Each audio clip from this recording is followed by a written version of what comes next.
right. How's that? It's perfect.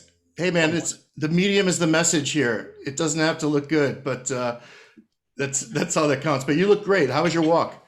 It was good. We went out to where was that? The Powell Butte, which is it's a butte east of town to walk the dog. Oh, nice. What kind of dog? He's an Asian dog. He's a Formosan mountain dog. Oh, fantastic. Are they big? He's like small shepherd, 50 pounds. I've had him for a while. He's 12 now, but he walks a lot still. So 12. How often do you bring him to the vet? like once a year. Okay. We're going on Tuesday. He's got a wart he has to have frozen off. But yeah, he's almost died on me twice. He had cancer, and then that didn't. He escaped that, and then he swallowed a peach pit and had a bowel resection, which is the price of a small car. Yes. But you know what? I don't know how many people have good memories of cars like they do their animals. So Yeah, no, he's been worth it. good. So bring me up to date. First of all, thanks for talking to me. Oh, sure, yeah. The accessibility, especially on Easter, we'll have to make this very special. Even I'm not super observant. So. nor am I'm Jewish, but I'm very. I think that it all has something. We're all part of the same kind of warped mindset. Yeah, I come from, my dad's parents weren't religious, so everybody just kind of married what they married. So my mom was Catholic, and a lot of my cousins are Anglican. I have cousins who are Jews. It's just kind of words just all over the map. Is that on your paternal side? On my dad's side, yeah. So the Krummenacher, that's like what, German Jew? Swiss, and I think they were actually Catholic, but my grandfather was, decidedly not religious. He did not believe, and my grandmother called herself an atheist. So that's so cool. That's very interesting. Like my dad's sister married a guy from Uruguay who's from, he's like Russian Jew whose family immigrated to Uruguay, and he spent his teenage years like fighting the Germans in Argentina. Oh, you mean the ex-Nazis who went down there? Nazis, yeah, exactly. And then he went to Palestine in '46. Oh my goodness! Did that. So. Wow. So your family came. You grew up in California, right? Mm-hmm. My dad's father was born. Actually, my grandfather was born in 1887, which is kind of weird if you think about the time span. Yeah, that would be your normally a great grandparent. Right. So my father was born pretty late. They started in. I guess my great grandfather came from Switzerland in the 1880s, and they went to Nebraska because they were going to be merchants in Omaha and sell stuff to people who were going to hit the trail, but they kept getting ripped off. So they went back to St. Louis, which had a huge German population, and settled there, and they all became pharmacists. You know what you just reminded me of? I remember when I spoke with you when you came to Chicago and you played Lincoln Hall, and for some reason Hollywood Fats's name came up. Oh, right, sure. And he was from Nebraska. I know. Isn't that wild? Yeah, it's just strange. Like, music always seems to it just seems to work wherever it works, and it's strange. Like, there's always guys from like Springfield, Missouri, yes, who are fantastic. Like Lou and the Skeletons, and like it's just like Lou Whitney. It's like amazing stuff. And I don't, it's just people just kind of show up where they show up. That's the interesting thing about music. I think people are, if they have a vision, they're kind of fully formed. It doesn't really matter where they're from. It doesn't. In fact, I remember I saw the Skeletons backing up Dave Alvin when I was in college. They played at a place in Madison called the Club de Wash. Right. And I remember being so blown away by their first set before Dave Alvin came on. And I was like, where the fuck are these guys from? They're from Springfield. Who's from Springfield, Missouri? Yeah. Well, I guess it was cheap. Yeah. And that's they all just stuck there because it was cheap. I don't, it's not my particularly favorite part of the country, but right. Well, my mom's from there, so. Okay. All right. So, so your father was born a little late. So he wasn't, was he like an older type of dad when you were growing up? Because I remember seeing you play uh, opening for REM when I was really young, and I remember thinking, this guy on bass looks like he's 15. Well, I think I was 21 that year. Oh, really? I'm sure I was. And it's funny because, you know, like I live in Portland now, and I haven't seen Peter in a while, but, you know, Peter is here. And, you know, first time I saw him in a Portland context, it's like, wow, I've known you a long time, you know, like close to 40 years. And so it's odd. But yeah, my dad was born in 35. Okay. He was the baby of the family. All his siblings were 5, 6, 7 years older. So they're all gone now. And, you know, my dad was a city guy. My mom's she actually was born in a town called Lynn, Missouri. Sure, I've heard of it. And so outside of Jefferson City. And she went to nursing school in St. Louis, and they connected in, I guess, 56. My dad's father died in 1943. He had a heart attack and dropped dead. And then his mom died before I was born, 1958, I guess. And my sister was born in 57, and they came to California in 59. My dad and his brothers just got in a car and drove to California and basically looked around. And then they were driving across country, and they got to Southern California, and they hit Riverside. My dad, they did the first exploration. They went back. My dad went and got my mom, and they drove back again. And they got to Riverside. My mom said, "What's this place? It has trees." And my dad's like, "Riverside, I can get a job at the Walgreens here." And she said, "Let's stay here." And they just did. And she's been there ever since. It's great. I like Riverside. It's when I got out of LA, it actually was the first place, you know, when I just left for the day. I forgot why I was going there, but it was the first place that it seemed, you know, living in Echo Park, it was just more floral and suburban out there. It has you know, it was one of the wealthiest cities in the country at the turn of the century because of the citrus wealth. Mm-hmm. And so it has this it's got like Julia Morgan buildings, like downtown Pasadena. It's strange what it has in it. And it's got a pretty interesting legacy because it had its own kind of discrete art movement in the 30s. All these painters were based out of there. And then the University of California started in the 50s. So there's this weird kind of undercurrent to it. And there's a lot of, like, Chris D from the Flesh Eaters is from Riverside. There's a bunch of interesting people from out of that place. So I love it. I just don't like it in the summer. Oh, yeah. Yeah. I go back and forth, but in the summer's now like 115. And I was like, no. It's bad in Austin as well. I remember living there, and that was just rough. Chicago's bad in the summer. But yeah. so back to, yeah, I always knew and really was mindful and appreciative of the fact that when I was in Southern California, that on an artistic level, you know, you had all the refugees from like Nazi Germany settling there, and musicians. And even before that, you know, the Stravinskys and like and Bertolt Brecht and all these, I think a lot of them settled in California and knew each other. Yeah. So, and it obviously went out to Riverside. Yeah. It's an interesting, I mean, I really, really love Southern California. The unfortunate thing about California is it's so expensive.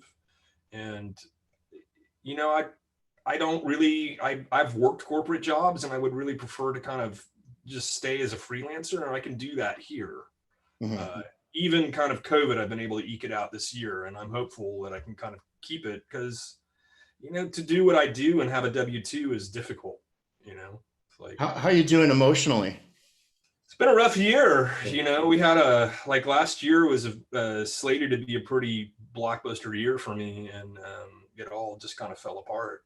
So in what sense? What was on the table? We did the Camper tour, and then, you know, the Third Mind album came out in March of 2020.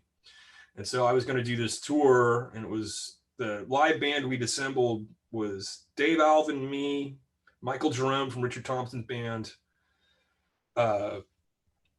We were going to get David Immerglück from the Counting Crows to play guitar for us. And then Jesse Sykes was going to sing. And then the shows that Emmy couldn't do, we're going to get Kim Thayil from Soundgarden that signed on. So we had this huge kind of crazy rotating lineup. And we were just discussing, we were getting ready to do rehearsals. And I had I was doing a studio project, and I was working with DJ Bonebrake, and we have been playing in this little band that he has with this guitar player, John Moremen, who played with Matthew Sweet. Oh, yeah. And that band's called Two Heads. Is it Willie Aron was in that, right? Yeah, Willie Aron's in that as well. And so Willie and John and DJ and I were going to go play with Eyelids and do this California tour. And it fell apart. Like Willie and I were in the studio, and then like 2 days later, because we were like, okay, am I going to pick you up at the airport? And you're like, yeah, let's do that. And then we'll fly back to Ontario. We'll grab, we were just planning things out. And the next thing I knew, it was all over. And then, Dave and I were on the phone, like going like, well, let's not cancel it yet. And then by March 30th or whatever, it was all gone. And then we rescheduled it for August. And then that got obviously canceled. And then this year we're like, do we even try? Because, those tours, the thing that's happened for us economically is that for a project like that, I can go and make good money in, say, Seattle and Portland. But what you need to get from Portland, I mean, you can do Portland to San Francisco, but just as a, for instance, you might want to fill in a date with a Chico or whatever. And it's these little venues that they're probably not coming back, or they're not coming back for a while, because those places can't have limited capacity and make it work. Right. And then there's a lot of places in like Portland. I'm supposed to play with Eyelids in October at Mississippi Studios, which is a great club here, but they basically have said that they're not going to open unless they can open full capacity. And I'm like, I don't know that we're going to be full capacity in October. Yeah. I'm not sure. So what it's done is there's plenty of creative work. There's plenty of things going on, but none of it pays. And my music income was pretty much live shows and merchandise. Right. And really more the merchandise from playing the live shows. Like the live shows kind of break even, but the merchandise I can make money. And it's just gone. And then these two projects that you had to, put on the back burner. I mean, when it's a different band, it's something with people that you want to perform with and play and collaborate. That's devastating. I could imagine. It's rough. And then, there's just like, there's the reality of age. Dave is 66, a lot of people I work with are 10 years older than me. And, that clock starts ticking more loudly, and you begin to wonder, like, it's like I don't expect a 66-year-old guy to go and beat the shit out of himself on the road. You need a day off here and there to make it work. And those days off cost money. Right. So there's an economic impact. And we don't quite, we've talked a lot about how to deal with it, but we don't quite know how to compensate for it entirely. I think we will play. I'm not sure I think it will be like festivals and one-offs and short runs, which works better for staying, employed. But it's kind of, I like to get a lot of music on and then just get away from it. That's been my vibe for 20 years. Yeah. I'm wondering how that's going to work now. It's scary. Things that are unpredictable are always scary. Do you think you know what? It's weird, because for the first time, maybe in the last couple of years, and I turned 50 this year, I mean, I'm thinking about the same things. Like, as I mentioned earlier, the first time I saw Camper Van Beethoven, you said you were 21. I imagine a young Dave Alvin, like guys that I really idolized growing up, and Don Heffington just passing away. Yeah, I know. It just blows my mind that people that you see and remain to see as young, virile, ass-kicking musicians. Right. But it might just not be. You got to get out of your head, I guess, because the perception is different than what you see it. Yeah, I mean, it is. It's it definitely. Like David Immerglück and I used to joke, we would go and see like Perubu when they reformed, right? And they were like, wow, in their 40s, right? And Immerglück would come over and joke with me. It's like, we're going to be like that. Well, we are like that. And it's bizarre to be at that point. But it's kind of, I like to get a lot of music on and then just get away from it. That's been my vibe for 20 years. Yeah. It's bizarre to be at that point. but you do, you know, there's been a lot of musicians. I've known a lot of musicians die in the last year, some from COVID and some from, you know, self-abuse. And then like Don, you know, I didn't know Don well, but he definitely was very tight. He was tight with Emmy, he's tight with Dave, he's tight with a lot of people I knew. And you know, I didn't even know he was sick. Yeah. And apparently a lot of people didn't know. And he just went quick. And that, you know, Don was a legend, right? Just being in a circle around Don to me was almost, you know, because there were so many records he played on that were so important to me. And as I became a better musician and could really understand who he was doing, and then I would hear stories about him in the studio and just saying, you know, don't give me like a chord chart, just give me a lyric sheet and read the lyric sheet while I was playing. It's just like mind-blowingly deep. And I met him, Emmy introduced me to him when he was playing with Lucinda Williams, and just like the sweetest, nicest guy. And, you know, you just start to think like, for me, it just becomes, now it's the primary issues are like, what's the most important thing? What are the experiences I want to have, and how can I have them? Right. And how can I preserve myself?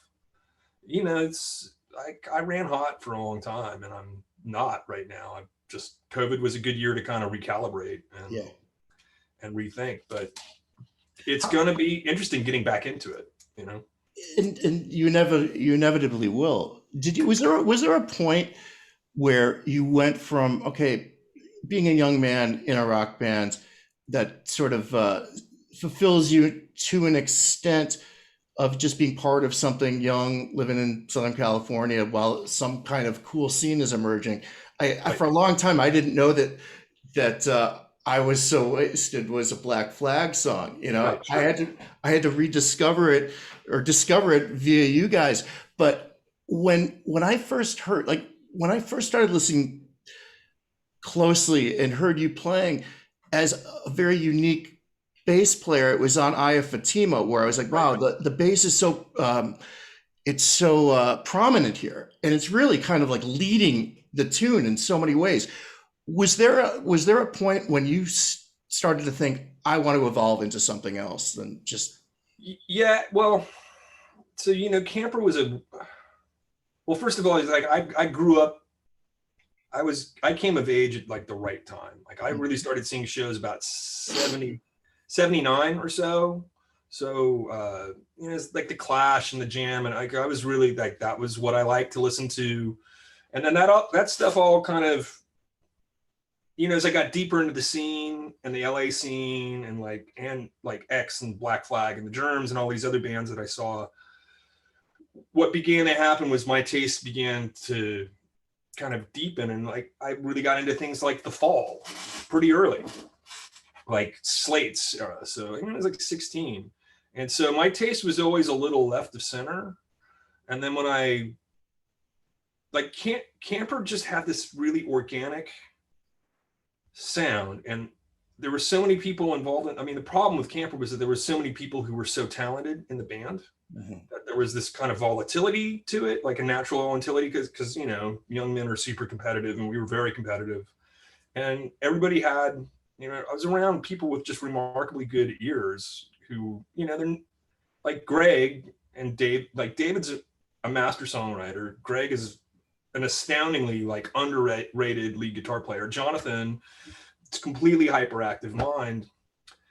And then I lived in Santa Cruz, and my rent was like $130 a month, and I lived with a jazz musician who also promoted shows, who had like Sun Ra over to the house. Oh, so really? I was just immersed with all these people, and I was always the young guy. I was always around older people who were like, you know, listen to this television record, or like Pete Buck was like, we're going to go see Richard Thompson. I was like, who's Richard Thompson? Like, you're going to go, come with me.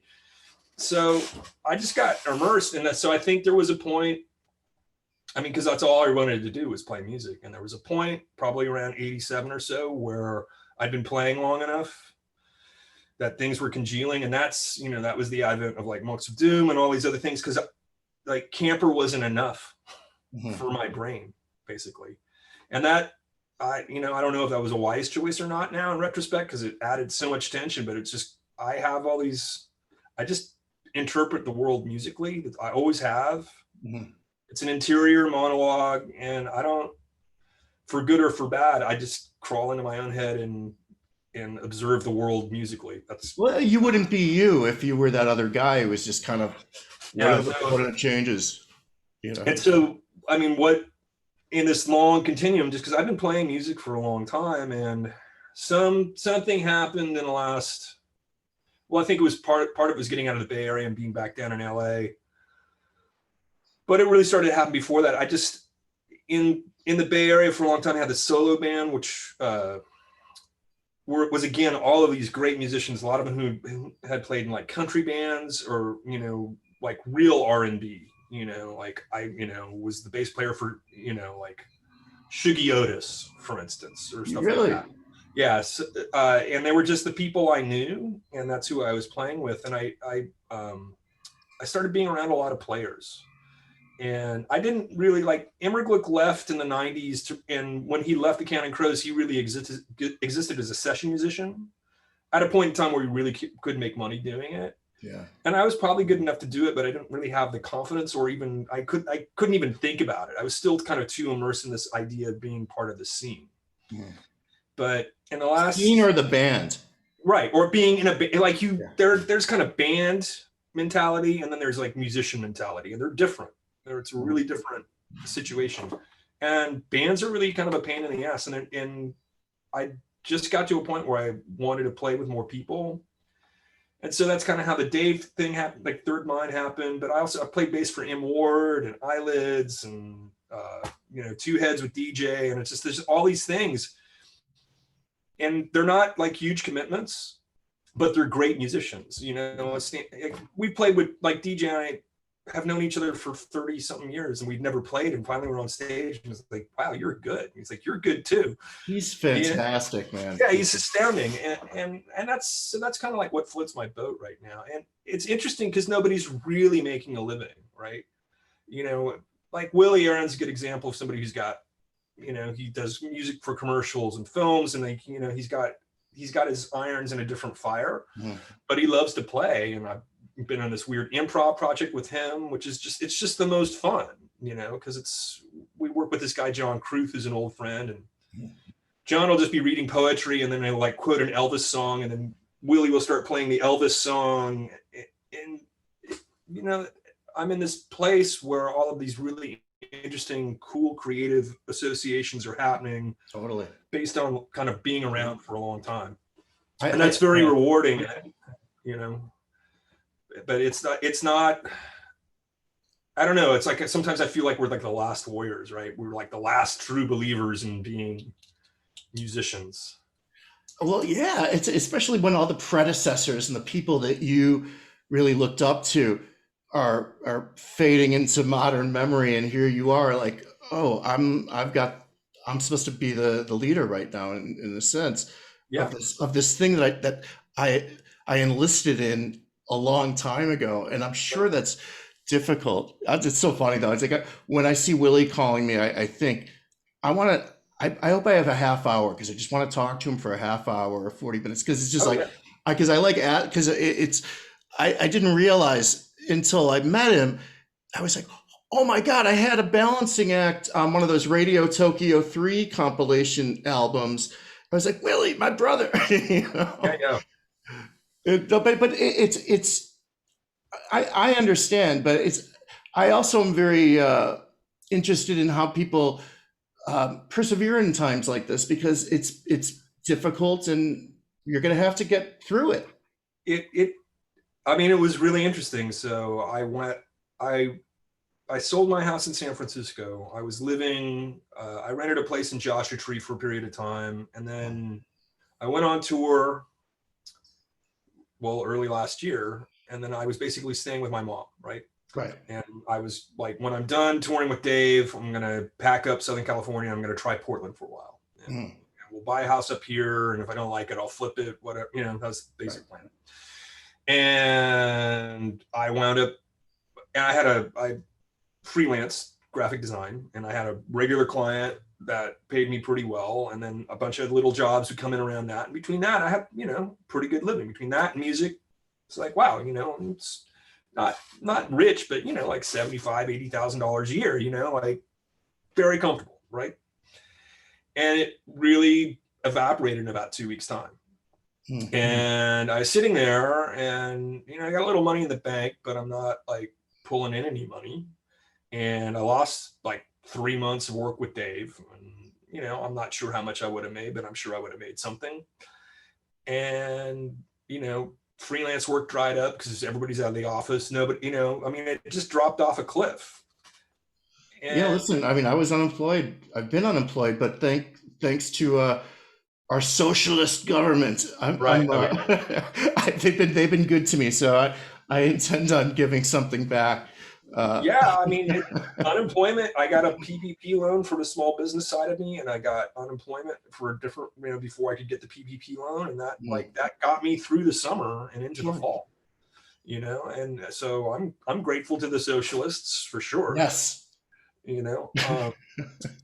God, that's another thing. We don't have to talk about the political stuff, but that, if anything, almost brought me to my wit's end. It was this rancorous discord between people that I never saw that in my whole life.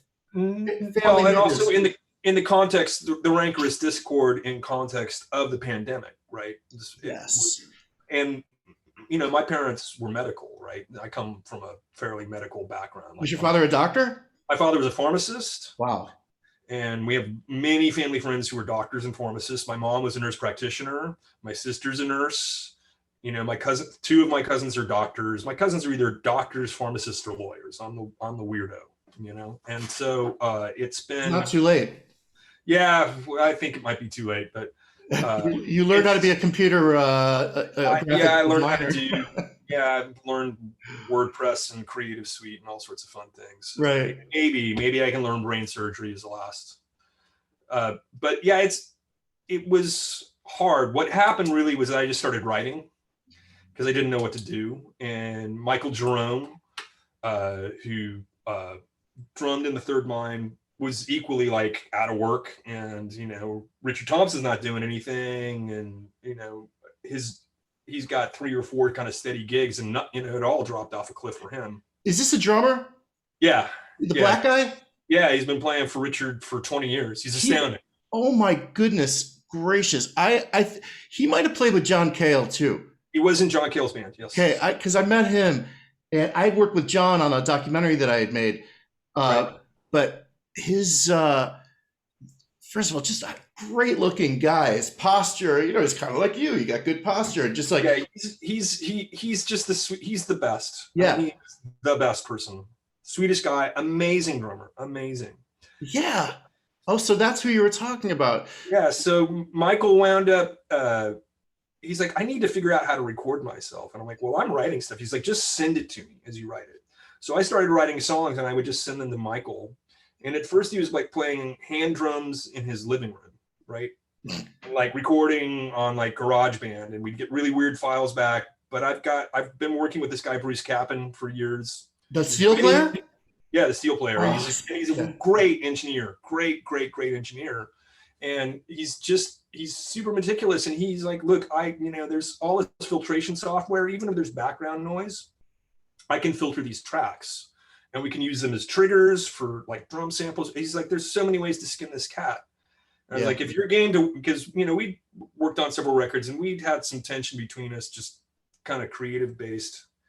And I said, if you're willing to go for it, like, can I just like come up with a flat fee and I'll just pay you out of like the PPP loan. I'll just give you a few $1,000. Right. And he's like, yeah. So we came up with a figure. And then the fan base started sending me money because like, hey, we hear you recording. So that's one of the beauties of the camper thing, is that people are very dedicated. Yeah, now I'm thinking about all this great, that American Music Club record with the song Firefly, and how his steel guitar comes in is so beautiful. Oh yeah, he's incredible. Oh my God. And doesn't he play like banjo too, or like other things, or whatever you put? Whatever. If it's got strings, he can make noise out of it. But also your friend, did you say the drummer, Michael, you said is his name? Michael, yeah, Michael. I was excited because he told me that he'd been with the Five Blind Boys of Alabama. Yeah, he played with the Blind Boys as well. Yeah, that was so cool to me. He's done a ton of stuff. So, but he got together with a recording engineer friend of his, this guy, Will Golden, and they built a studio where he could record the drums. And so during the course of this process, because this is just like, this is the only thing I had going on. Mhm. So I was writing songs. I had completely changed my mode of writing because I'm the kind of songwriter who will just sit with a guitar and just play it over and over again. But, you know, I was home all the time. You know, couldn't go to the gym. You know, you weren't even really like California. They're like, don't even go hiking. I'm like, okay, that didn't last long. But I would just start recording into the computer. I'd get it together where it felt good enough, and then I'd send the idea to Michael. Michael would play. He would play like 4 different takes to it. I'd edit that together, play to those drums so it felt more like we were playing together, and then just tell Bruce, well, this is kind of like, I want this to kind of sound like a Skull Walker thing. Okay. And then he'd just take it and run with it. And then he's like, hey, I found this Russian woman who does strings in Moscow. It's $300 for a full string section. I'm like, do it, just do it. Unbelievable. So we did, you know, I've got a Pandemic record in the can, and that was just kind of a lifeline for the time being. Yeah. And then, you know, I was supposed to play bass. When I got up here, Matt Ward called me and he's like, you're in town? I was like, yeah, I'm here. And he's like, hey, do you want to do this video session? I was like, sounds great. I haven't played since I played with Eugene Chadbourne in March. That was my last gig. And we started rehearsing on that. And then we got shut down when the second wave hit because Portland basically suspended, you know, there was no film permits were allowed. And you know, I guess we could do it again now. I don't know. Maybe he'll call me, but it was kind of like one disappointment after another. So like just finishing this record, at least it was creative and it was fun. It was low key. There was no, you know, I mean, I had no, there were no preconceptions going into it. It's just like, we're just going to do this because I got something to do. And there have been a few things like that coming my way. We have some stuff that provisional writing for the Third Mind. I have to really kind of talk to Dave and figure out what he wants to do. But I think we're hoping to do something, at least some recording later in the year. We don't know. Immerglück or Alvin? Alvin. Okay, yeah. And then I got called by a bunch of LA friends. There's this project called Lotteria, which is like Mike Watt and Paul Rossler and Willie's on it. And they basically stuck like 60 musicians' names in a hat and drawed them out and created these fictional bands. So I can't remember his name is Justin. He did the music for Orange is the New Black. I like that show. And he's like, I wrote a song, you're my band. I'm like, great. So wait, these are fictional songs. They're fictional bands, right? Fictional bands, but do you have to be in character? Like, is one like a certain kind of attitude? It's just kind of like, we're just going to throw these people who don't know each other together and see what they make. And so I just got I have to, this is one of my things I have to do this week, but he sent me the song. It's almost Sparks-like. It's pretty progressive. And I'm like, oh, this is cool. What do you make of those? Sorry to go off on this tangent, but I know, it's fine. Sparks, so those guys grew up in the Palisades. They look like they could be from like North London or something like that with the kind of music. They're, you know, so Sal Maida, yes, who played bass in Cracker, was in Sparks for a period of time. Oh, really? Sal was in Roxy Music and Sparks. Okay. And like the Mail Brothers, I don't know them, but he's like, they're super cool. Yeah. They did, like, they've got 20 albums or whatever, and they did 20 shows in London at this theater, and it was the album every night. And Sal called him and said, you know, I want to come and see, you know, these albums that I worked. They're like, come on over. And I think they bought him a ticket and just put him on. Nice. So they're remarkable to me because and I know they're recording a record right now. It's insane. And they're older. They're way older than you. Oh yeah, they're gotta be early 70s. Yeah. You know, and they just keep going at it. But they, you know, I think there's I think there's a benefit to sitting, like not really being part of the limelight and just sticking to your guns. I mean, that's always been Lowry's thing. It's just like, we're just going to do what we do. And there is some wisdom to it. You know, you just put your head down and just keep going. Do you think that when you get a little older, and just a little wiser, you are able to endure, I wouldn't say problematic relationships, but people do butt heads when you're in any kind of intimate work-like Yeah. situation. Does it just get easier the older you get? I don't expect anything to be totally smooth. Mhm. It's been interesting. I just really started working with Eyelids recently, and they have a kind of a no asshole rule, because they've all been in some fairly intense bands, and I think, No assholes. and you know, they're just like, you know, we've all been in bands with drama. We all know what that is. But this like John Moremen and Chris Lucerenko just want this very friendly, like deliberate. Yeah. And you know, Chris, every time we get together, he's like, I love you guys. It's kind of remarkable. I've never been in that kind of band either. But yeah, I just like Camper is a volatile band. Like, I don't even really know if, like, we might even not be a band right now. Like, we just, sometimes we are, sometimes we're not. I don't know. You know, it just kind of comes and goes. I'm just, at some point in a year or two, I anticipate a phone call and we'll play again. But I don't agree with all those guys all the time. I just try and be a good citizen and not worry about it. And sometimes, even if I'm trying to be a good citizen, it doesn't work. I don't, you know, it's, but I don't stress it. There's a certain point where, like, well, what's really important, right? Yeah. And for me, like, the important aspect of Camper really is not, like, we're not really actively creative right now. And I don't know if we will make another record or we won't.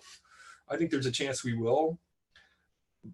But that music is very, very important to our fans. Mm-hmm. Very important. And you really do have fans. I mean, I always am in a good mood after one of those shows. Yeah, and it's insane how loyal they are to us. I mean, they gave me, you know, what, $5,000 to make a record this summer, just kind of out of the goodness of their heart. So I just feel like if that music's that important to you, how much skin is it off my nose to show up and play for you once a year? It's not much, you know. I don't like think it's a great band. There's great music in there. Yeah. So whatever our interpersonal things, to me, it's like they're not super relevant. Yeah, I would imagine. When, you know, after 3 weeks and we're really getting on each other's nerves, it can be, you know, it can be hard. And, you know, we, like, David pushes hard, and, you know, the shows are, like, the bookings are difficult. Like that Chicago show I saw, you know, it's like, I think we got to the club at like 11 in the morning because he wanted to get in, or, you know, it's like, who wants to sit in a club from 11 in the morning? And that's a difference between us, but that's a difference between us, right? Is it really relevant to the, you know what I mean? The important thing ultimately is that the music is available in a live form for people to see it when they want to, because it's important to them, you know? And and so I just try not to let that band take a lot of psychic space for me anymore, but be very present for it when it's working. Right? I mean, I think with age you know, pragmatism does enter the picture a little more, where you're like, oh, I'm in a band, I made a commitment. I have to be on time. I have to do these things.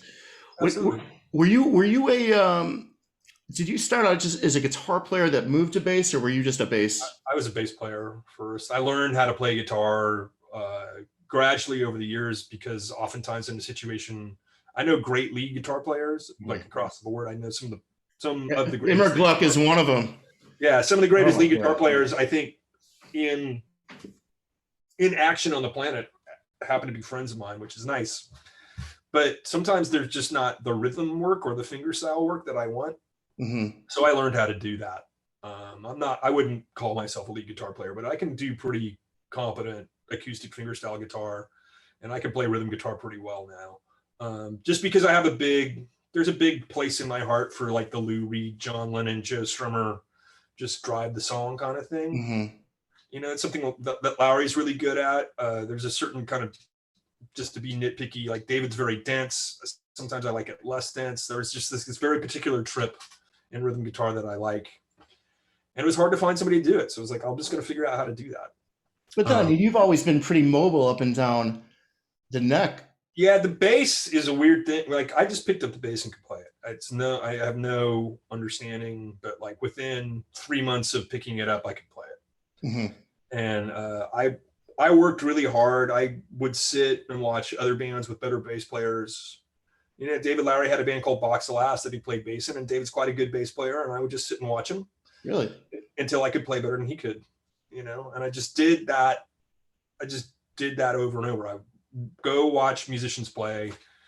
Andy Metcalf, who played with Robin Hitchcock, and we did some shows with the Monks, played with Robin, I guess 88 or whatever. We did a California run with them. I just sit and watch Andy, you know, Mike Watt, you know, John Doe, all these people who I really, you know, and like, because I was playing with them, right? Chris Kirkwood is another one I can think of off the top of my head, but like all the good bass players, I just watch them play. And if we were on tour, I'd, you know, sit on their side of the stage and watch. Mike Mills, on and on. So I was pretty solid on the instrument. And then, you know, we did the Hollywood thing, like the old school Hollywood, like, I mean, you were playing with your fingers, not with a pick. playing with my fingers, and working with, you know, producer who like played guitar for Madonna, who, you know, like Dennis Herring. He's kind of a pain in the ass, but you know, if it took 90 takes, you'd do 90 takes. And by the time that period ended, I was very, very fluid. And so like, I'm very confident with the bass thing. What about guys like Jamerson and like going back in time to like listen to the isolated tracks? You know, Jamerson, I mean, it's all the classics. It's like John Entwistle, Jamerson, Joe Osborne. He did like Simon and Garfunkel, and you know, Wrecking Crew. Oh, he's one a of the guys. okay. Yeah, one of the guys who the two like LA standards, Bob Glaub, who you know, like Linda Ronstadt, you know, he played on several of Dave's records. Bob blows my mind. And Leland Sklar. Oh yeah. Just, you know, I mean, all that stuff with Jackson Browne, it's just like jaw-droppingly good. And then also was interesting when I actually started playing with Cracker, I had to learn Davey Farragher's stuff. Oh really? Oh yeah. And Davey, I mean, Davey just blew my mind. You know, Davey's amazing. I mean, there's a reason he's in Costello's band.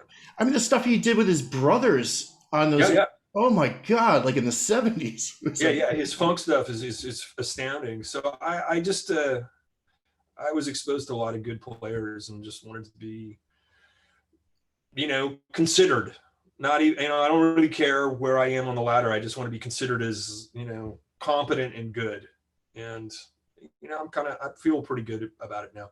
And you know, the phone rings for me to play bass, you know, on a fairly regular basis now, which is nice, you know. And I just, you know, I'm at this stage where it's, you know, as you start talking about age and time, it's pretty obvious where music is now. It's pretty obvious that COVID is going to require some kind of economic recalibration and some kind of economic recovery. So if I'm just working and music's at this point, and I figure I'm going to tour or whatever for another decade, loosely speaking, barring the end of the world or another pandemic or whatever. That's the general plan. Yeah. You know, I just like to be in a place where the phone rings and it's somebody who, you know, like Matt Ward, like M. Ward, I really like his music and I really like him. I just want to be playing for people because I like doing it. This is long and short of it. I like playing music, and it's an enjoyable process for me, and I do it well. And if I'm not really going to make a living doing it, then I just want to make sure that the music's good. What are you listening to when you're like, have you listened to anything today that's you know, so today was interesting because I was going out to do the hike, and I just, you know, it's out, iPhone plugged into the car on shuffle. So what there was some of that Joe Strumberg compilation came up. What else was there? I had Public Image show up for some reason. I don't know why. Like old Jaw Wobble era Public Image. So it's like all this old stuff tends to pop up. And then, you know, I like what's Frightened Rabbit. I don't know why. I haven't heard of the guy. He killed himself like 2 years ago. This Scottish guy. Oh no! And he's just kind of like, something about his songs just kind of like gets me. You know, I just kind of grab stuff as I hear about it. You know, so like somehow or another, I want to like maybe my Instagram feed or something. This guy JP Shiloh, who's Australian, who's played on Roland Howard's records, and I really like Roland stuff a lot. He's got a solo record, and I was like, well, I'll just pull that in, and it's like, wow, this is great. It's like the Cramps meets like Roland Howard. It's really garagey and just kind of like pummeling, really interesting guitar work. But like kind of my favorite record of last year, which was really surprising because I was never super smitten with them, but that last Rufus Wainwright record. Oh, he's amazing. Yeah. But there's something about. I haven't heard this last one. There was just something, and I have several of his records, and I always liked him. I liked him as a performer. He's a nice guy. He's friends with people I know, and I had a lot of respect for him. But this record blew my mind. Just as that kind of like, I don't always do the super pop stuff, but this is like, it's like Wrecking Crew level work, and his vocals are just astounding. The whole thing was like. It's like a Joni Mitchell record. It's like that level of greatness. It really blew my mind because, I'm really kind of off in indie world for the most part, because that's who I know and that's who I work with. Right. But I have this really high aspirational side. I don't know if I'll ever get there. It's not really my personal trip, but I really appreciate super well done pop music. And that was it. Like in the Jackson Browne, right. Joni Mitchell, Linda Ronstadt, super high level, and I was like, wow, he's just transcended. There's just something really coherent about it. So that record was kind of like my go-to for a few months. Well, I think that he's sort of he's rooted in some serious classics. Like I think that. Well, yeah, it's classical influence, operatic influence. Absolutely. And then tying that. I mean, because it's a pop record, but and Gilbert and Sullivan, I hear just exactly, yeah. But it's like I really adore things like Laura Nyro and stuff like, and it's like that level of competence. It's like wow, like this is it's mind blowing, and like really what I like with Dave, I play kind of like blues based psychedelic music, and I'm good at that. And the Monks are this weird, loud psychedelic thing, and Camper is like very musically competent band. But it's like, I mean, it's like Creedence on a certain level. It's just like, it's kind of rock and roll, and there's just something about this kind of smoothness, and there's harmonic complexity. If I could figure out how to write songs like that, I may, who knows? That's just kind of a goal. I really appreciate that stuff. Like the really smooth, smart singer-songwriters of the 70s or something.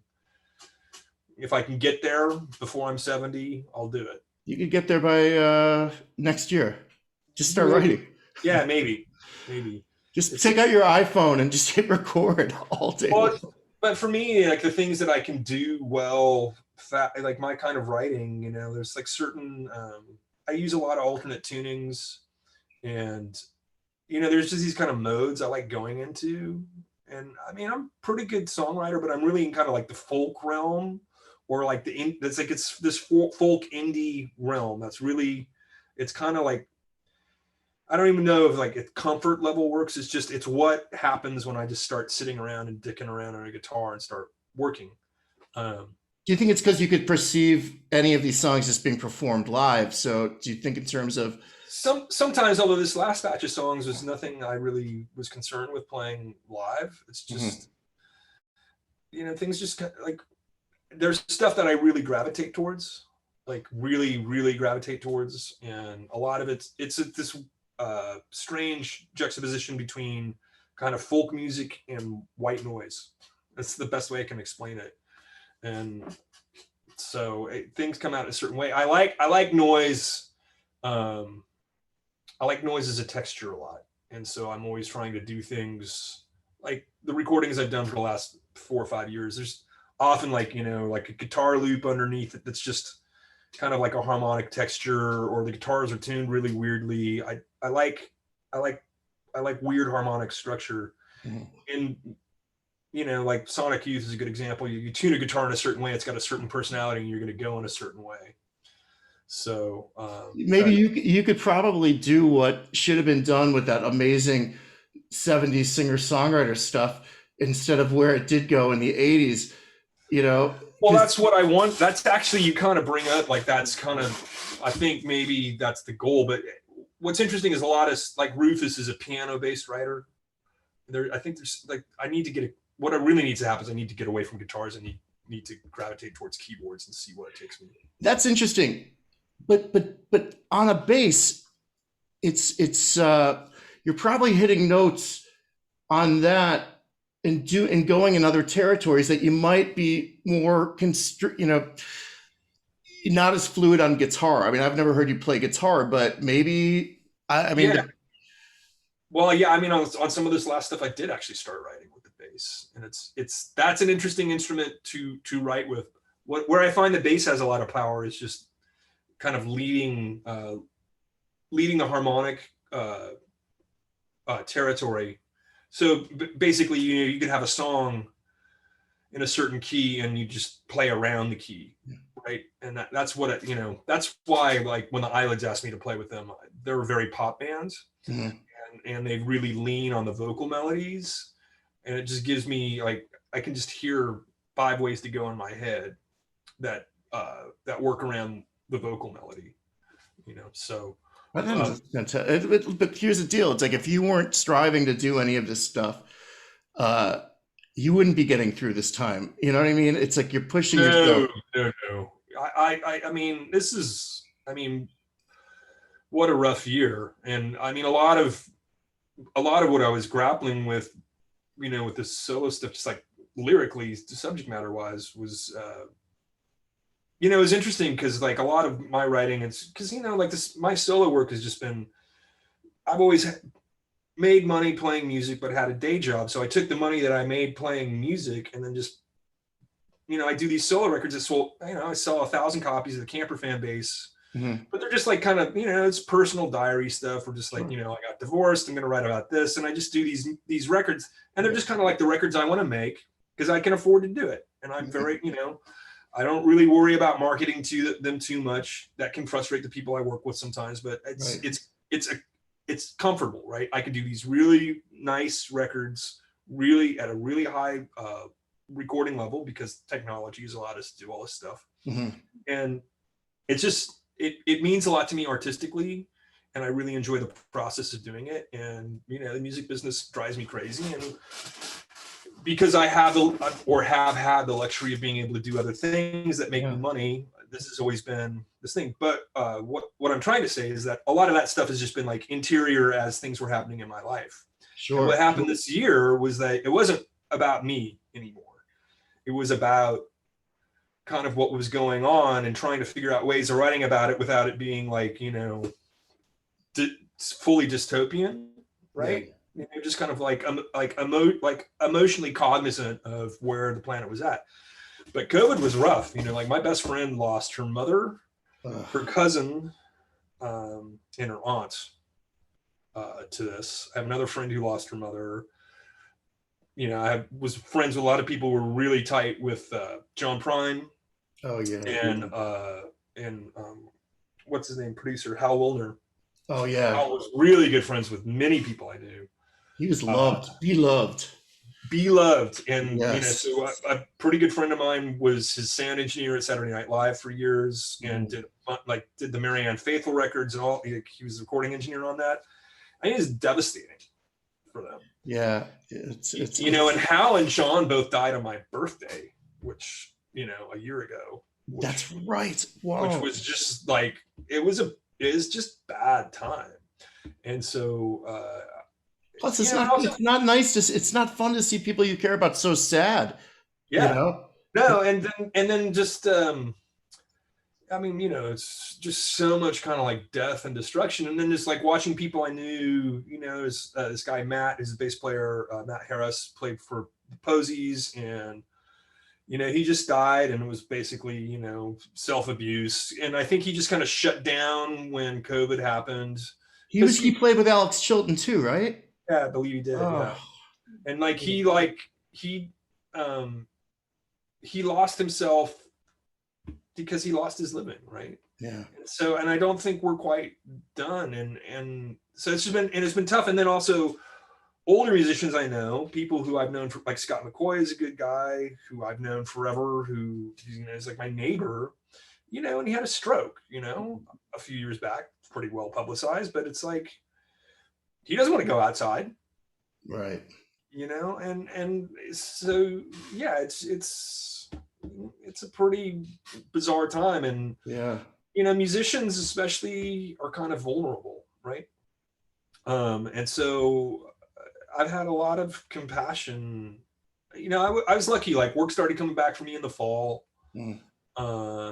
And, you know, had a pretty good run of freelance for the last 6 months or so.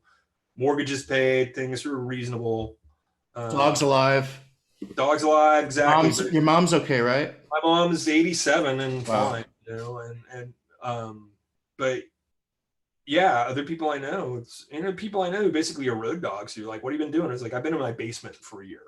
Yeah, but I mean, the fact that you're mindful of that, and I always say that the people who are so overly analytical and inward, like yourself, it's you're going to find something to kind of get you through, but you're still going to be beating up on yourself at the same time. Yeah, there's that dynamic to it.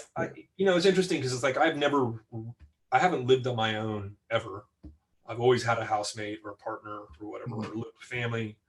And other than like various periods where I like gone off and rented a house somewhere, you know, I've seldom been on my own. And like suddenly I'm in like a 3-bedroom house in Portland by myself for most of the last year. And it's like, I talk to people like this virtually every day. I'm on the phone every day. It's not like I'm alone. I'm checking in with people, but you know, out of abundance of safety, I've got like a couple people I actually see and we go walking, but for the most part, I've been alone. And after you got your shot? Yeah, I got my first shot just the other day. Yeah, me too. Did it hurt? Yeah, it hurt like crazy.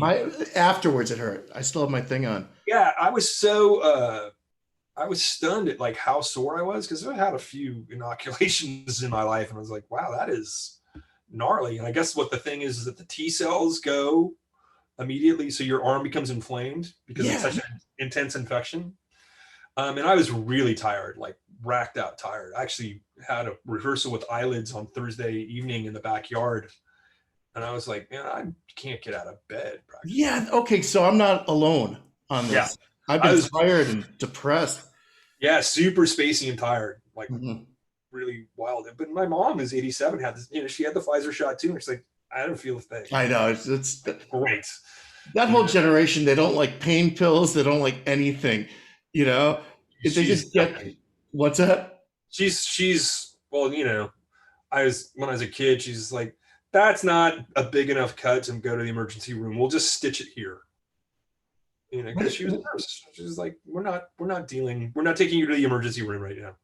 Were they supportive of you, at least morally, musically?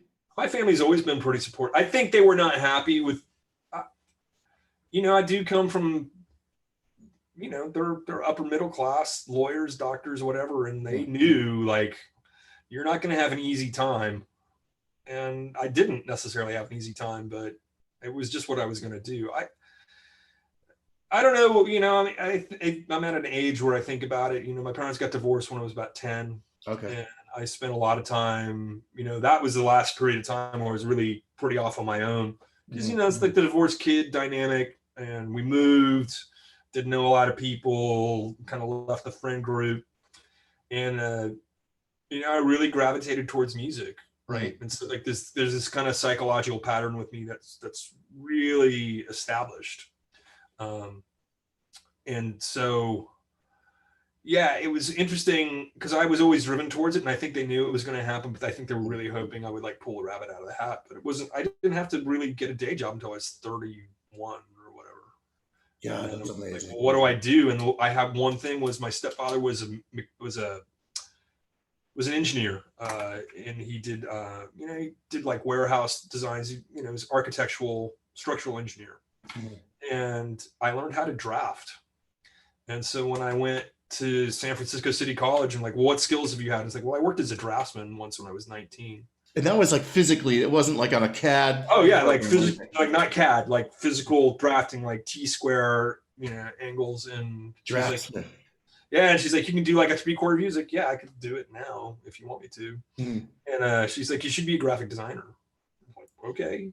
And so, it's topography class, grid systems, so whatever. cool. And then went and just basically started doing it. I got a job at the Bay Guardian, and with a couple of years, I was a creative director. I don't know why or what, but it was crazy. And I like journalism a lot because they were all, journalists are as crazy as musicians, if not crazier. So for me, it was a good environment. That's like, wow, that's good.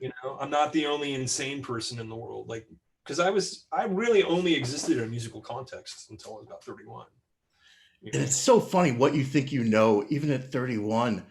Oh yeah, I didn't know shit. Yeah. And was there like when you look back on when Camper Van was putting out what they would call new product, but like when you guys were putting out a lot of stuff, was there a time where you felt like, wow, this is just like I'm on the vanguard of something that's really, really interesting? I was almost deluded by, we were a big deal, and it definitely kind of inflates your head. And I was super young, and I was really, we had this weird thing, especially by the time Key Lime Pie happened. Mm-hmm. I was at this party in San Francisco, and like Bono and the Edge were there, and like the Edge had just put Key Lime Pie on his list of best albums of 1989. And I met them at this crazy party in the Mission in San Francisco, and he was like, I really like your band, we might like take you on tour when we finish our next record. And I was thinking, like, maybe we'll go on tour with you. I just thought That's when that happened. This trajectory. Yeah. And we broke up like 3 months later or whatever, And really? Wow. Yeah, and it was just, and then, like the Monks just didn't fit with, like, the ideas in the band were just so obtuse. It's kind of like pre-Radiohead. Mm. These really, like, now, like Amy and I listen to it, it's like, it's not all great, but the stuff that's great is great. And it's like, wow, if we'd had like the right producer and a little more patience with each other, like it could have been, there was really good ideas. But I thought, like, I thought I was on this trajectory, and it all just kind of fucked up. And in some ways that's disappointing, and in other ways it's like I have no regrets, because it made for a much more interesting ride. It didn't make me the money, but I feel good about the music I've made, and I feel good about a lot of the explorations that I've had, and just bizarre kind of experiences, because to me it's the experience as much as anything else, and that's the most important thing. If you were given the luxury of being able to script how the next act is going to be, what you want whether it's creatively, or obviously we want you to, make as much money as possible and be as comfortable as possible. But like, if you could, how would you like to have it? If I could really choose it, it would be like, I don't know what the fate of Camper is. I would like to, like, if we decide to not play anymore, I would like to be able to go and really say goodbye in a coherent, good way. Because I feel like I owe these people who supported me so long at least something. And if we decide to make a record or whatever, then that'll be good. I'm optimistic about this Eyelids thing, only because I feel like it's a good group of people, and they're pretty well loved. I would like to be able to make music with people like Dave Alvin and Eyelids, Camper, whatever, and just be able to have it at the very least break even, and at best make money and make good music. That's all I really want to do, And I mean, if I really had my druthers and we could sell a song that I have some publishing on for a lot of money, that would be nice, just to kind of have a little more security. But I get it. You could do a theme song for a huge film. That would be, that would be the thing. That's really what you need these days, is like the TV theme song or whatever. But at this point, it's really more like, what can I do that I haven't done? So like the Third Mind, like, who knows what that's going to be when we do actually play. I'm sure we will, but like that band is based in improvisation with a really high level of musician. Mm-hmm. And so like that musically pushes me. And I'm sure because of like Dave Alvin being in it and Emmy, it'll be an interesting audience, and we'll play places that I won't necessarily have played. Right. That's good. Then for me, it's more like where, could Eyelids get to Australia? Because they have actually like Australian and New Zealand connections that are much more real than anything I have. It's like I've been to Australia, but I haven't played, like I haven't toured. I think in the aggregate, all your names make up for something highly marketable. I would fly to Australia to see you guys. Yeah, I just what I want is I want good experiences that I don't have to go in. Like I've done enough music where I've gone out of pocket. I don't really want to go out of pocket much anymore. Mm-hmm. That's not appealing to me, because like I'm getting to a point where it's like, I'm going to be 56 in a couple days, and I'm like, line of sight here, I've got like 4 vintage basses. It's like, do I need 4? Because I'm just getting to that point. I was talking with my friend John Kruth, who's like 10 years older than me, and we're just kind of chatting away. And he's like, yeah, you spend the first 50 years gathering all this shit. And, I'm starting to think like, well, I've actually been fortunate that I will probably, again, unless this dystopia happens, I've got a certain amount of social security I can sell a house for a certain amount of money. States might be hard, but Mexico probably would be like, I could probably like get 10 really good years there. That's what I'm thinking. Or 10 good years in Italy, right? I got a bunch of friends in Italy. It's like, can I just get me there? But I anticipate working for another 10 years, right? At least. And I would like to have them be able to keep playing. The great thing that's happened, like I said, the last few years is that I've been playing with people who push me. Like, they're really good. And I'm almost self-conscious. It's like, wow, that's fucking Michael Jerome over there on the drums, But they're also doing it for fun. Right. You know what I mean? So they're bringing that element. It's not obligation. Right, exactly. Or, but it's for me, it's still thrilling to be like, wow, I'm sitting in like a shoebox studio, but that's Dave Alvin. Right. Or that's Emmy, Emmy's been my friend for years, but still it's a thrill to play with the guy, right? I saw him play with John Hyatt when I was in my 20s, and he was playing steel. He was so good. Oh, he's incredible. He's just mandolin, whatever that instrument. Oh, he had another small instrument that he was playing. He's just a conduit, and he's the only guy I know who can get away. Like, I saw him play steel with John Hyatt, and like, he had like 2 delay pedals on it, and it was wrong in so many ways. And John, who was fairly conservative, was like, right. I love it. I'm like, wow, that's a real skill. That's not a small skill. That's a huge skill to get that stuff over. Oh, I know. I would imagine that's those guys like him or Bruce Caffin or any steel guitar player. Like I just can't get my head wrapped around that instrument. Well, but just like Bruce's ear, I'll be sitting there like playing, and he's like, he can hear the suspension in the chord, and I have no idea that I'm doing it. It's like, you get a 9th in there. It's like, I do. He's like, yeah, that note. I'm like, great, and I'm reasonable on my theory, but his abilities, and that also too was a great thing about this last year, was working with Bruce in such a way, like I gave him really suboptimal stuff, like source material to work with, and just watching him work with vocals cut with not necessarily the best mic, and drum tracks done and not maybe the best way, and really make something that sounded good out of it. We're at this, it hasn't played out democratically.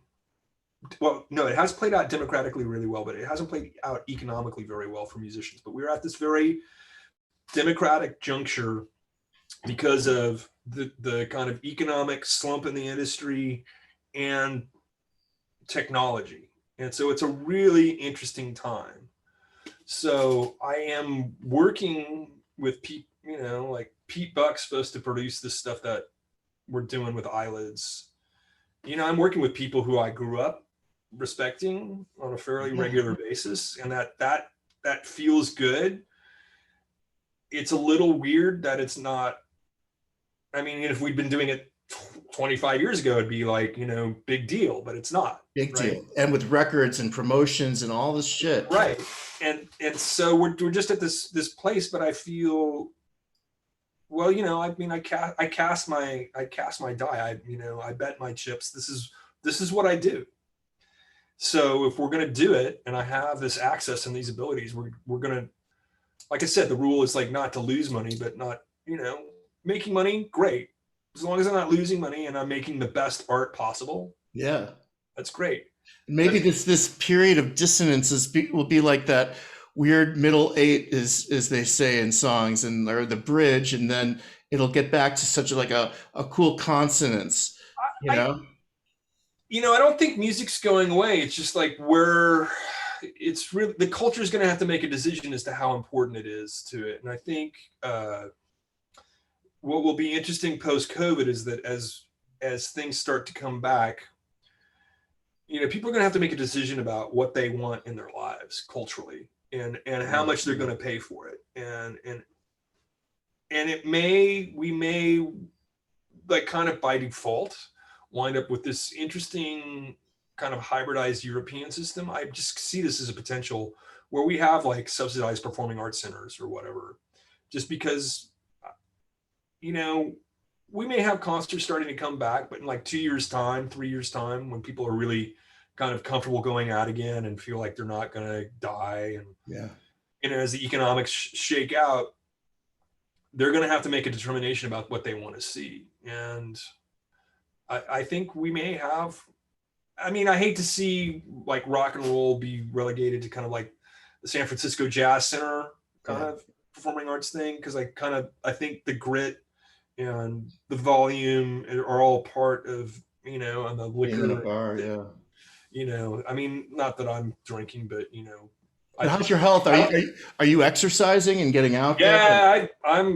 Yeah, I've been, barring like insurrections where it's like, okay, fuck it, I'm going to go buy a bottle of wine. For the most part, I've been drinking for the last year because just, it's funny because I was getting ready to go. This is actually, it's interesting. I had gotten off tour with Camper, and those tours are always exhausting. I came home, we'd all been crazy sick, with like lung stuff. So we're like, did we have COVID already? Who knows? Right. Because we don't know, because there's a fairly decent chance that I think Greg may have actually had it, and I was his roommate on tour, and I definitely got the same thing he did, but I didn't get it nearly as bad. But we don't know, and it's kind of stupid to conjecture too much. But I was like, oh, I got like this Dave thing is even longer than the Camper thing. I was like 2 months. It's like, well, I'm gonna go to the gym every day, and I was like, it was like 6 weeks in, not drinking, go to the gym, planning the tour with his manager, Nancy. Everything was going on, and lockdown happened. And I looked at my mom, and she looked at me, and she wasn't drinking for Lent because she's practicing Catholic. And she's like, why don't you go to the store and get a bottle of bourbon? So I did. And we like went, and we both put on a little buzz. And, what'd you get? What kind? I got a bottle of Bullet. Okay. and so we got a little high, and then I was like, this is not going to work because I'll just be anxious all the time, because I get anxious, after a night of drinking. I tend to be anxious the next day, and like anxiety was just not my friend. So, and you're waking up and your mom is there, unless you exactly. So we're just I had a couple of weeks where it was just like, I'm just going to wallow in my sorrows, and it was just like, it doesn't work, So I like to drink. I'm kind of unapologetic on that. But it's what about like the medical marijuana, which is so in abundance these days? It's interesting too. That's I tried going that route because I know I have plenty of friends who don't drink, who just like smoke weed, and I was just like, no, I'm already interior enough. I don't need to go any deeper. So I'm not, I'm not drinking. I actually lost some weight. It's like, and I walk the dog every day. Because I have to get outside. If I don't get outside, the nice thing about this Portland house is that I have a yard to work in and stuff. But you know, my Are you in North or South Portland? Like I'm what? in Northeast. I'm Okay. in Alameda. Oh, cool. Yeah, it's a really nice neighborhood, and you know, the house needs some work. It's a little beat up, but it's not bad. You know, it's good. I'll be able to. I flipped my San Francisco house, and I'll be able to do that with this in a few years. And Hey man, you might become a pro house flipper while you're just waiting for the next project to I come. actually really like doing it. I Yeah, really it sounds enjoy cool. doing the process. It's just I have to make you know, you have to invest a certain amount of capital and it becomes kind of a full-time job. And I'm kind of like, I mean, I've got a little bit of money to work with, and I'm trying to make the decision now. There's some stuff in Southern California that I could envision having to go back there. So yeah, there's some decision making that has to go on, but I like this house a lot, and I love like Portland in the spring and summer. It's fantastic. Have you ever been asked to be a spokesperson for any kind of bass line or any kind of Well, what do it's they call funny that? that well, I was asked to sponsor these basses. This is super like ridiculous, but I can't remember the name of the maker. I don't know if he's still in, I think it was John Zahn.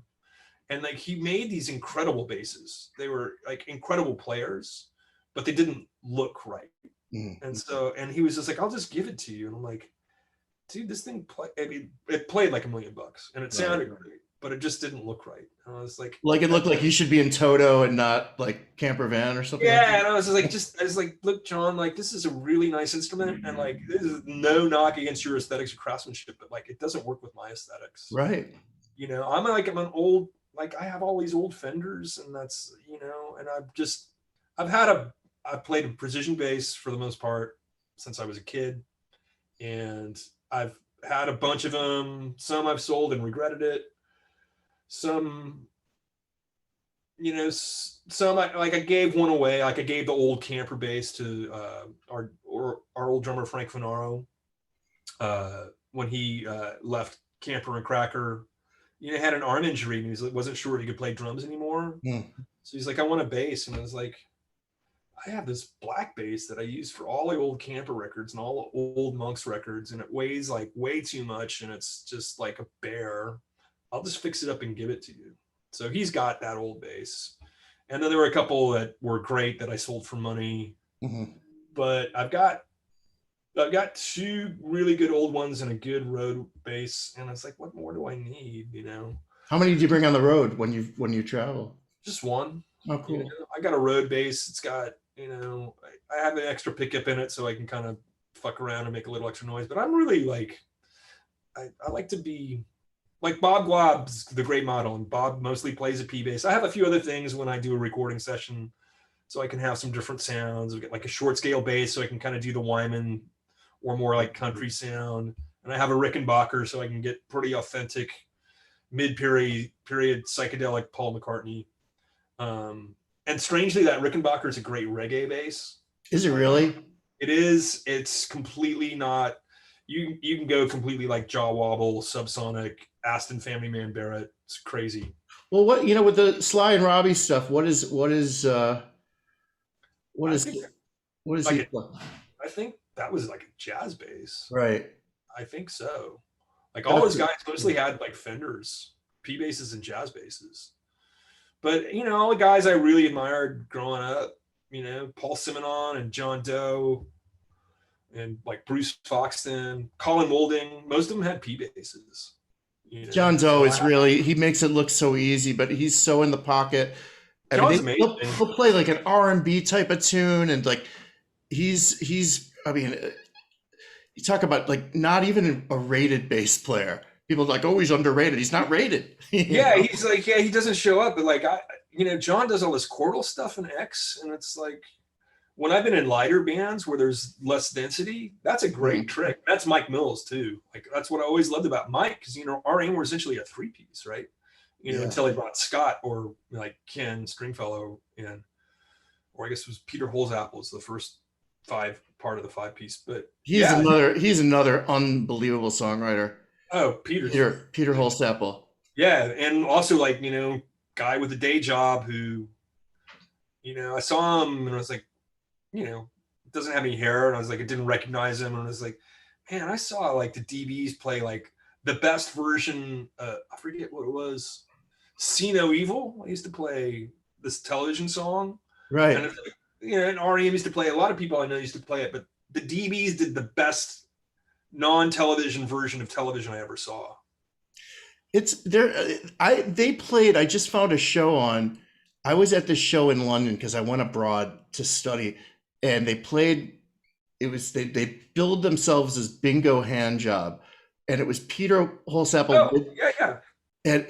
And I'll tell you, by that time, I think this is like 91, I wasn't such a fan of REM after like those early records because they became more stadium-like and I knew next to nothing about the DBs. And Peter Holsapple got up mid-set and played 3 songs. And I was like, this is the best stuff. I'm glad I came just to hear this guy who I know nothing about. And, flash forward, to seeing him with the Continental Drifters and knowing some of his bandmates and stuff like that. He's really something else.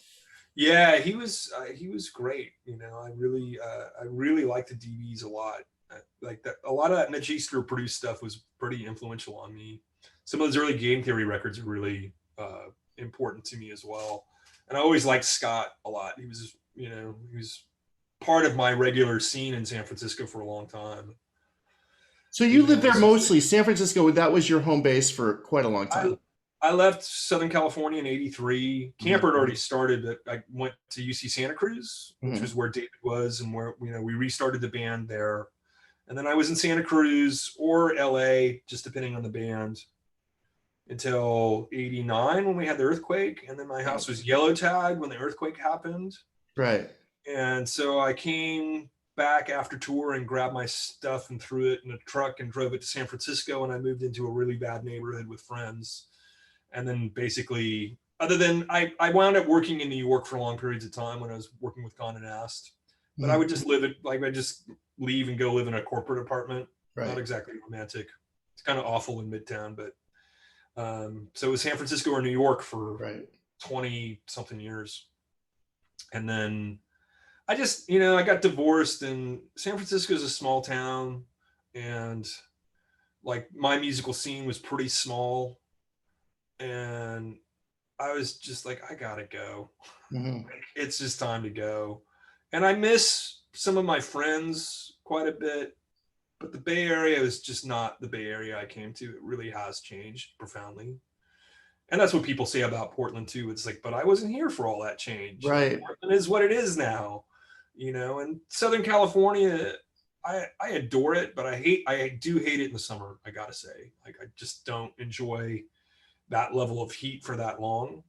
And then, talk about changing, it's like, there's a certain, what to say,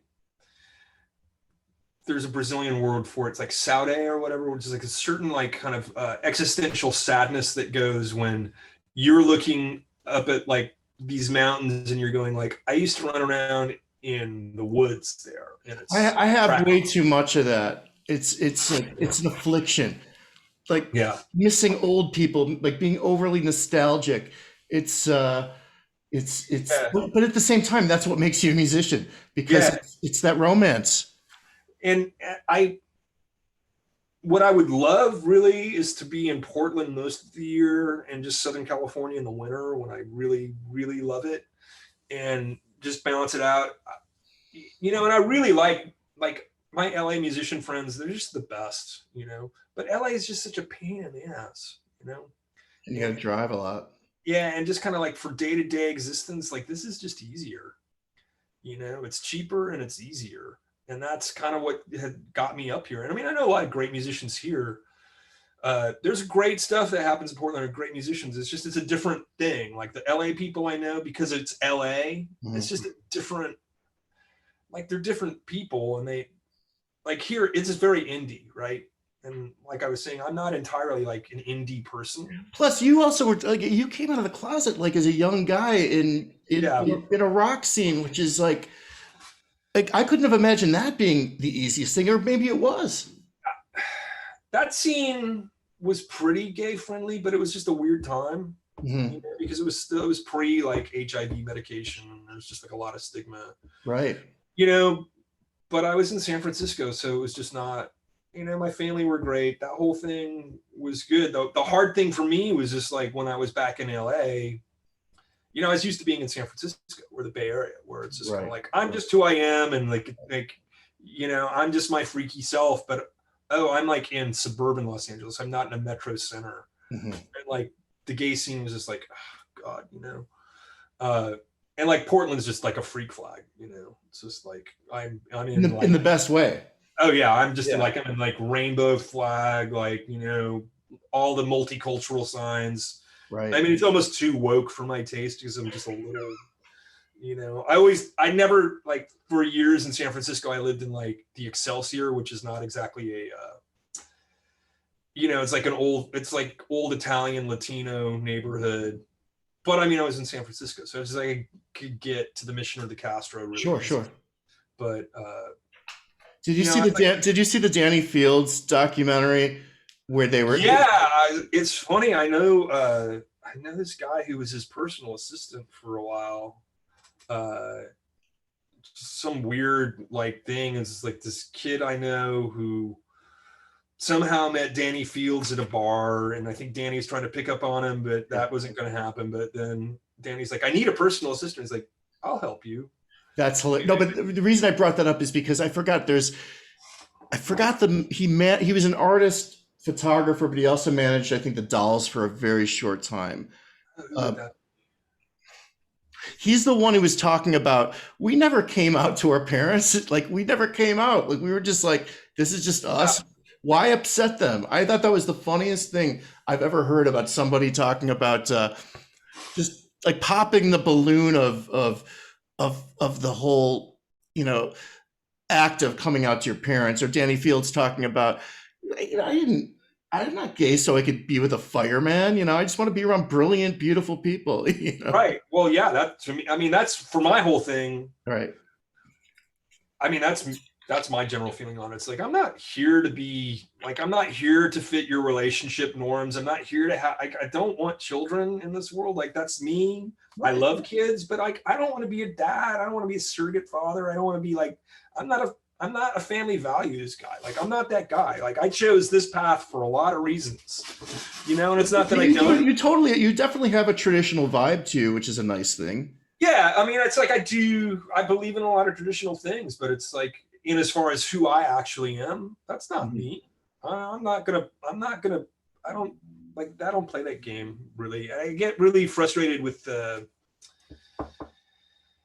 a certain kind of old school liberalism that I think is really kind of in danger of going extinct. And it's really kind of more out of like the labor tradition and the, like, you know, the what is actually happening kind of to us economically, which is the root to me of all of the arguments. What do you think it is? Just being able to tell somebody that they're wrong and then apologizing, resolving, and moving on. Now you just don't have that. Well, and also to like have beliefs that are mistaken or in some ways evolved to be you know, like Lolita is like Nabokov. That's like a really good example. It's like, could somebody get away with writing that now? It's like, I don't know, but it's a brilliant piece of work. Yeah. And is it like, are we losing that by having all this focus on identity? I just wonder because it definitely, it makes me nervous. And you know, you can really wind up in hot water very quickly by even positing that kind of thing. Like, I won't get into a conversation about like this on the socials because I don't feel like the socials are a very eloquent way of discussing it. I just feel like there's a process of artists. First of all, you know, the world is filled with the artist who is an asshole, right? Who still made great work. And I'm tired of having people's personal lives kind of like traipsed out and destroyed because they were a monster. Because I just feel like it's, in some ways, it's almost like a media device. And I think it's fine for society to say, hey, the rules have changed and this is how we treat, you know, this group of people now, and this is how we deal with our identities. That's just an evolution. But to judge people for past actions, it's like it's sort of Maoist. Or people who are dead. Well, it's completely year zero. And I just feel like it's really, really dangerous, it's like, and I also feel like, I am one of those people who's like, I despise Donald Trump, but I feel like Twitter taking him off, I have mixed feelings about whether or not that was a good thing. I don't really want the tech companies to be my arbiters in, I just don't think that's a good idea. I know. I was thinking about it. I was like, wow, I'd hate to hear the tantrum that's going on right now in the White House because they took you down. What are you going to do? Yeah, I mean, and who knows, but I just, we're at a very, I think America's at a very volatile point still, and I don't. It's enough to make you sad as well. Oh yeah, it's hard. It's really hard. It's not.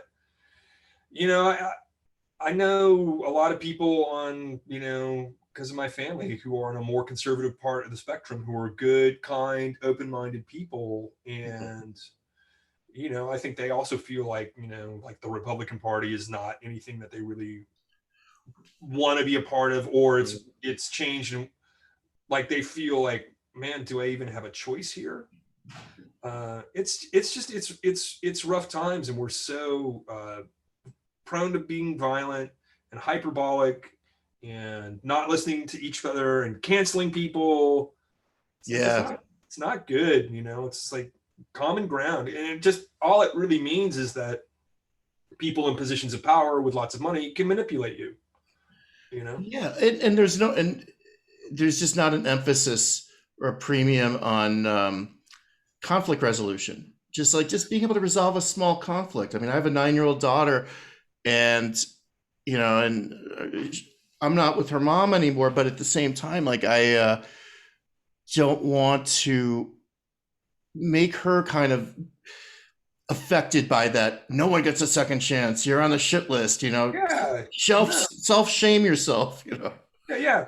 No, and it's self-shaming. It's like, God, like, really, do we have to do such things? Oh, I know. We do. Unfortunately, that's how it's become.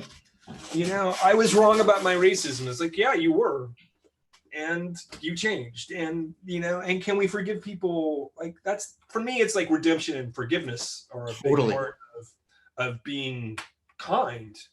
And yes, there are monsters who don't. I feel that forgiveness is impossible in certain situations. Sure. Yes. But with words are a different thing. Yeah, they are. It's a really different. Well, what it is like nuance, right? Yeah. Nuance and irony are continuing to be more and more dangerous, right? And that's a weird place. Well, that's a weird place. And I'm really enjoying this chat because we're exploring things because when nuance in any kind of nuance and complexities, I mean, you're a musician. If that's gone from the music and the humor, and there's humor in music, Camper Van Beethoven, very funny band musically. Right. You know what I mean? In a good way. And has nuance. I mean, I know for a fact David is a more conservative person politically than I am, but he writes about his belief system that I don't always agree with in really interesting ways. And I think, sometimes he's a contrarian, and I'm like, I don't know if I'm really into being a contrarian, but that's his choice. Right. But yeah, he's capable of having a really interesting take on things as a writer that I think is quite valid. And it's, I don't need to agree. Like, I don't need to agree with you to appreciate your art. Right. Like, it's not a requirement. And I mean, you get more difficult situations like Woody Allen or whatever. And it's like, well, how do I look at that? I mean, my gut tells me that Woody Allen's probably quite a monster, but but you don't know him. But I don't know him. And is Manhattan a great film? I mean, yeah. It's a tough spot. We're all affected by algorithms of thought and Well, transfer of precisely. it. Yeah. And that's a really, you know, think about this, like growing up, going to high school with social media. I couldn't imagine it. I mean, I think it would have killed me. or even dating or like accessible porn. Yeah. I had to take porn out of the drawers of my friends, the VHSs, and bring it home in Yeah. a clandestine operation. Now No, it's a huge, like just the level of like sexual information and just I know it's bizarre. And you would have then done a number on my head then. but like cyberbullying and just Yeah. and like, I mean, I've witnessed, like with my niece and nephew who are in their 20s now, it's like so much behavioral manipulation Mhm. on the socials that they've had to deal with, and shaming and controversies, and like attacks on WhatsApp or whatever. And then like WhatsApp is interesting because essentially it disappears, and Oh then, yeah, right. it's just it I don't know, like I'm not really a fan of the whole situation. I took myself off of the dating apps because I felt like, okay, there's so much energy that goes into it. Now I couldn't do it via social media because there's just way too much. Yeah. But there's a way to limit that because of just kind of depriving oneself of the instant gratification. I think is a good thing because I you think can leave your house. Yeah, I just look, it's like, can't I just go to a bar again? It's like, I mean, I can drink soda water at the bar too. It's fine. You will. Yeah, at And some point. and I'll tell you, and I'll let you go in a second, but I think you're the most the person, or I wouldn't even say the one person, it's not a person, it's your dog that's been the most resourceful this whole time. Not a complaint. It's just dealt with everything. That dude, he's been like this is the best year. It's like, I'm glad I lived this long because for him it's just like, wow, you're just with me all the time. And and it's funny because he's always been super bonded to me, but we did get to a point because when I separated from my ex, I was still in San Francisco. I was like, I gotta go to work, and he learned how to be alone, and like it's all over now.